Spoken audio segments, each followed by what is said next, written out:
నువ్వు రోజుకి రూ. 1000 సంపాదించావు. నెలకు రూ. 30,000 సంపాదించావు.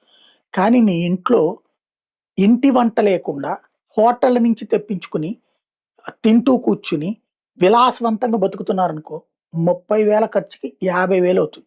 నీ సంపాదకను మించిన ఖర్చవుతుంది. అంటే నువ్వు సంపాదించడం ఒక్కటే కాదు, ఇంట్లో నియంత్రణ పెట్టుకోవడం కూడా నీ బాధ్యత. అక్కడ ఫెయిల్ అయితే ఇక్కడ నువ్వు సక్సెస్ అయ్యి ప్రయోజనం లేదు. ఇంట గెలిచి రచ్చ గెలవమంటారు. అలాగే రచ్చ గెలిచినప్పుడు ఇంట కూడా గెలవమంటారు. ఇదెందుకు చెప్పాల్సొస్తుందయ్యా అంటే, గల్ఫ్ దేశాలు విపరీతంగా డబ్బులు సంపాదిస్తున్నాయి. లక్షలాది మందికి ఉద్యోగాలిస్తున్నాయి. కానీ సొంత సైన్యం పెట్టుకుంటే దానికి బోలెడంత ఖర్చెందుకులే అనేసి అద్దె సైన్యాన్ని తెచ్చుకున్నారు. సెక్యూరిటీని తీసుకెళ్ళి అమెరికాకిచ్చారు. ఇప్పుడు కరెక్ట్‌గా యుద్ధ సమయంలో అమెరికన్ ఎయిర్ బేస్‌లున్నాయంటే, ఆ ఎయిర్ బేసుల మీదనే ఇరాన్ మరొకసారి దాడి చేస్తుంది.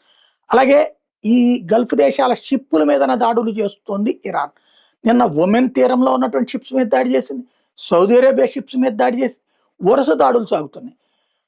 ఆ దేశాల్ని రక్షించే పరిస్థితులు అమెరికా లేదు. తన బేసులు తను రక్షించుకోలేకపోతుంది. సొంత సైన్యం లేకపోతే, సొంత ఎయిర్ డిఫెన్స్ లేకపోతే, దారికి పోయే కుక్క కూడా మీదకొచ్చి కరుస్తుంటుందన్నది ఎప్పటికైనా గ్రహించాల్సిన అవసరం ఉంది.